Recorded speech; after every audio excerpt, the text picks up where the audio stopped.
네, 그래서 이번 슬라이드부터 우리 세라믹 재료 물성 중에 열 특성을 좀 보도록 하겠습니다. 그래서 첫 번째로 재료, 우리 세라믹과 금속은 뭐 구분자도 필요하면 예를 들어서 어쨌든 주로 세라믹은 열에 어떻게 반응할까에 대한 것이 우리 처음 배워야 될 주요 내용 중에 하나예요. 그래서 우리가 사용하는 모든 재료는 열을 받으면 반응을 하게 돼요. 뭐 예를 들어서 금속은 가열하면 부피가 팽창하죠. 그리고 세라믹은 가열하면 더 낮은 온도일 때보다 더 쉽게 깨지게 되는 거고요. 그리고 플라스틱은 가열하면 녹게 되는 거죠. 그래서 어쨌든 이러한 현상들은 모두 재료가 가지고 있는 열적 성질 때문에 그렇습니다. 그래서 뭐 예를 들어서 우리 유리컵 같은 경우 쉽게 고온의 유리컵일수록 쉽게 깨지죠. 그래서 뜨거운 물, 매우 끓는 물을 갑자기 붓게 되면 깨지는 것을 볼 수가 있는데 이런 것들이 세라믹이 열의 특성에 의해서 어떻게 특성이 바뀌는지 이런 것들을 우리가 배우게 된다는 겁니다. 예를 들어서 냄비도 우리가 고온이 되면 어떻게 돼요? 부피가 좀 커지는 거죠. 깨지진 않죠. 이런 것들이 어떻게 다른지 한번 보도록 할게요. 그래서 우리가 이번 열 특성에서 가장 정량적으로 이해하고 비교할 수 있어야 되는 지표들이 뭐냐면 첫 번째로는 열 용량입니다. heat capacitor. 그래서 이것은 재료가 얼마나 열을 흡수할 수 있는지, 즉 온도를 우리가 올릴 때 필요한 열의 양을 우리가 열 용량이라고 합니다. 다시 한번 재료가 열을 얼마나 흡수할 수 있는지, 즉 다시 말하면 온도를 올렸을 때 필요한 열의 양이 얼마인지입니다. 예를 들어보면 뭐 알루미늄보다 물의 열 용량이 더 높아요. 그렇기 때문에 같은 열을 받아도 물은 알루미늄보다 온도가 더 천천히 오르게 된다는 겁니다. 열 용량. 두 번째로는 열 팽창 계수가 되겠습니다. 그래서 Thermal Expansion Coefficient라고 하는 거죠. 그래서 온도 변화에 따라서 재료가 얼마나 늘어나거나 혹은 줄어드는지를 나타내는 것이 열 팽창 계수예요.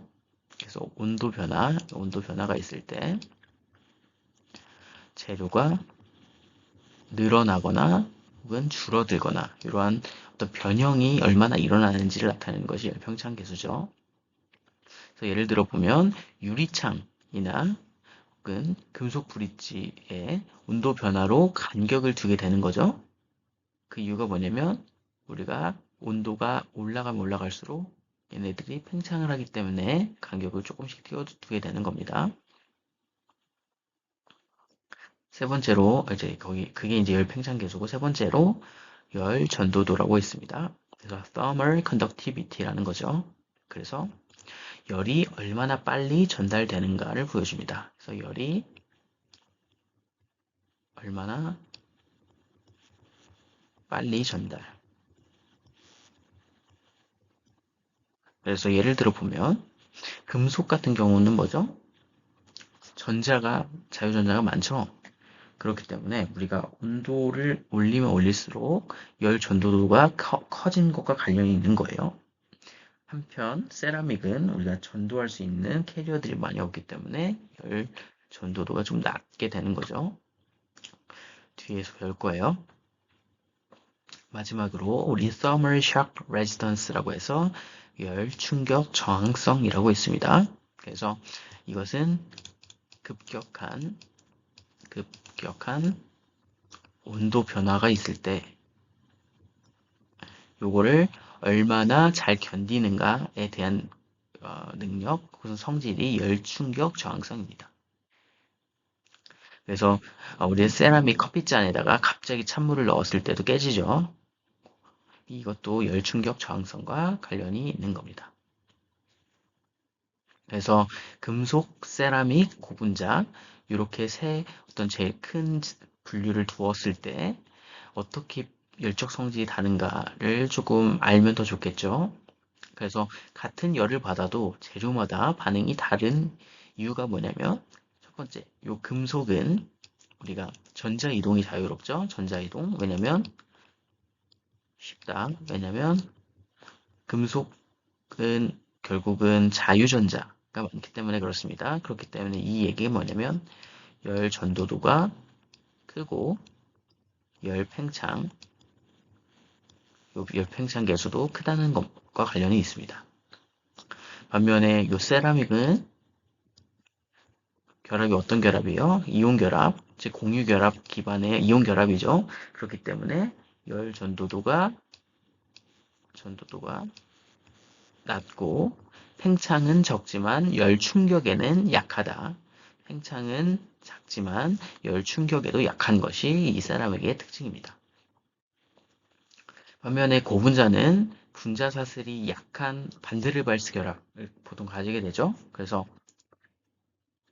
할게요. 반데르발스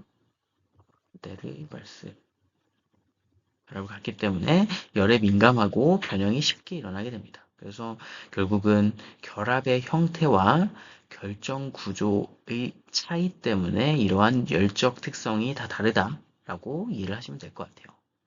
한 줄로 말씀을 드리면 결국 재료의 열정 성질은 원자 결합의 종류와 구조적 특성에 따라서 결정되고 결국 우리가 실제로 산업 현장에서 쓰는 그런 재료 설계에서 열 변형이나 열 피로 그리고 내열성 등의 핵심 요인으로 이러한 것들이 작용된다는 겁니다. 그래서 이러한 관련 내용을 쭉 배워보도록 하겠습니다.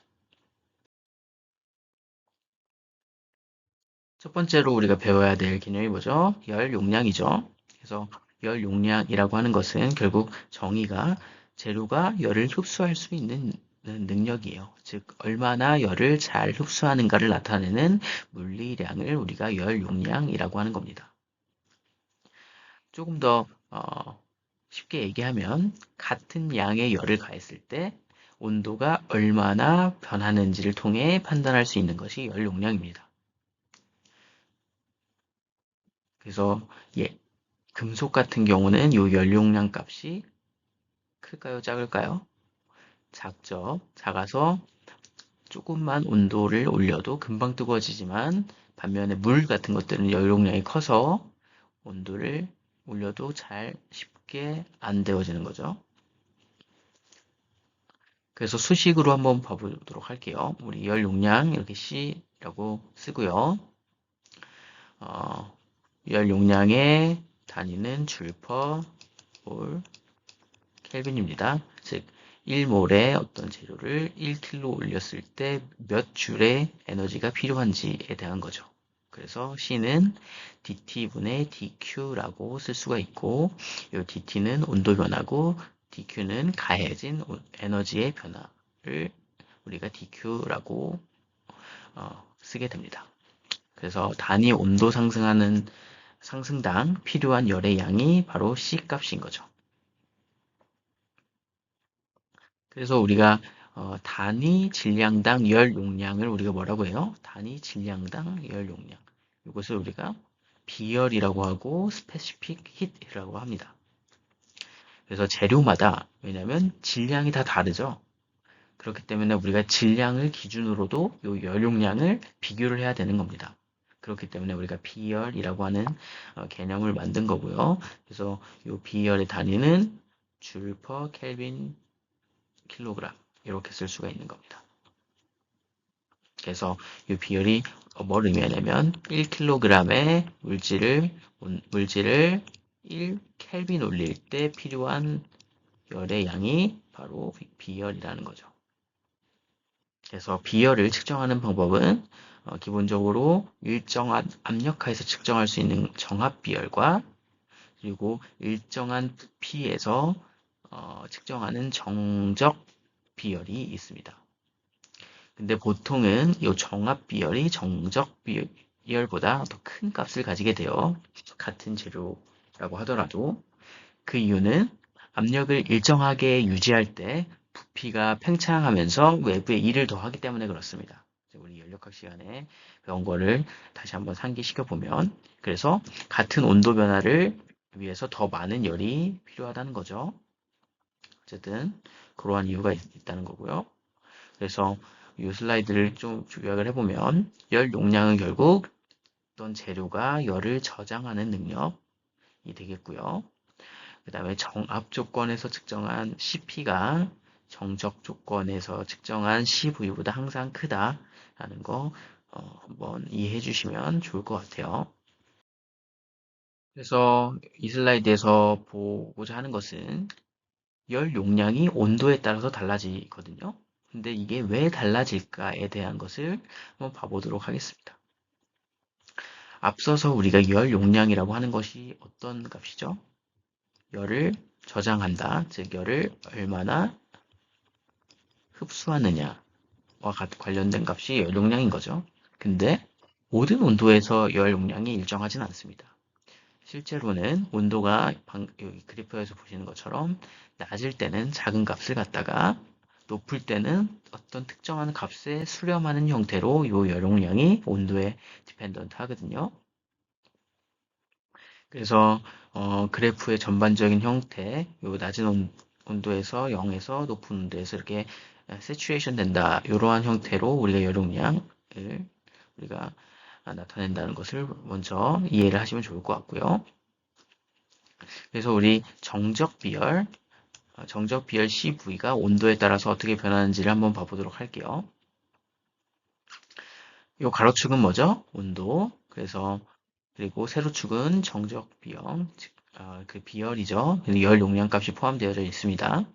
그래서 요 낮은 온도에서는 요 열, 요 CV 값이 거의 0에 가깝다가 온도가 증가하면서 급격하게 상승하고 일정 온도, 일정 온도 여기서 우리 디바이 템퍼레처라고 불러요.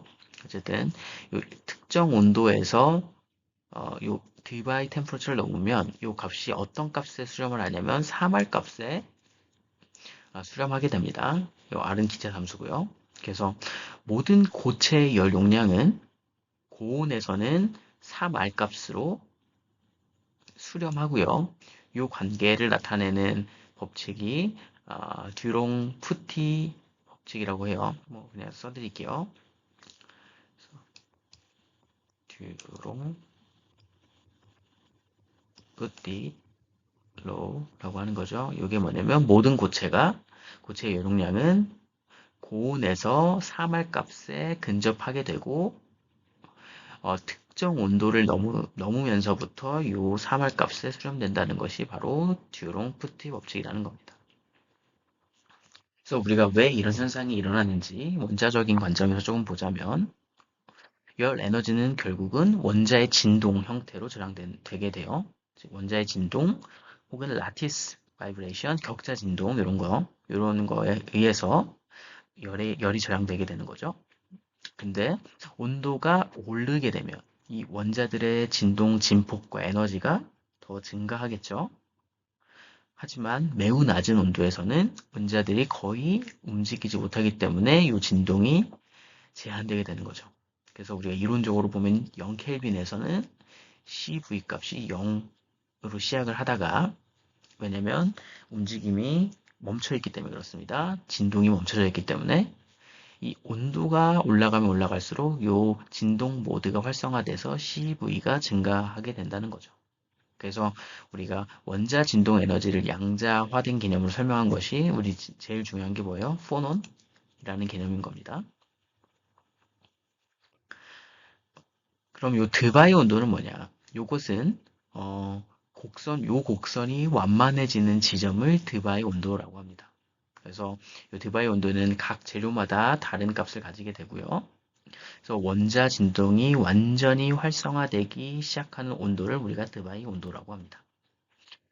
금속 같은 경우는 요 드바이 온도가 조금 작고요. 세라믹은 높은 값을 가지게 돼요. 그래서 상온에서도 금속은 이미 요 드바이 온도가 낮기 때문에 3R에 근접하게 되지만 세라믹은 3R에 근접하지 않아서 않는다는 거죠. 어쨌든 이러한 법칙이 있고 세라믹과 금속의 특징이 그렇게 나눠진다는 거고요. 그래서 한 줄로 말씀을 드리면 온도가 낮을 때는 원자 진동이 제한돼서 열 용량이 낮고 온도가 높을수록 모든 진동 모드가 활성화돼서 CV는 이론적으로 그냥 3R 값에 수렴한다라고 보시면 될 것 같습니다. 그래서 이 표를 보시면 여기 있는 것들이 이제 금속 재료인 거죠. 금속 재료. 그리고 여기 있는 재료들이 이제 세라믹 재료들인데 이 금속 재료와 세라믹 재료를 비교를 했을 때 이 드바의 온도가 확연하게 차이가 나죠. 그래서 이 할라이트라고 하는 이 재료를 제외하고는 대부분 엄청 높은 2배 이상의 그러한 2배에 근접한 이상의 그러한 드바의 온도를 갖는 것을 우리가 알 수가 있어요.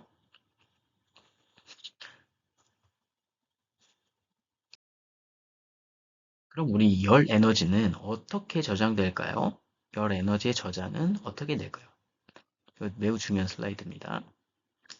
그래서 우리가 어떤 물체를 가열하게 되면 그 에너지, 그 열 에너지는 대부분 원자의 진동 에너지 형태로 저장되게 됩니다.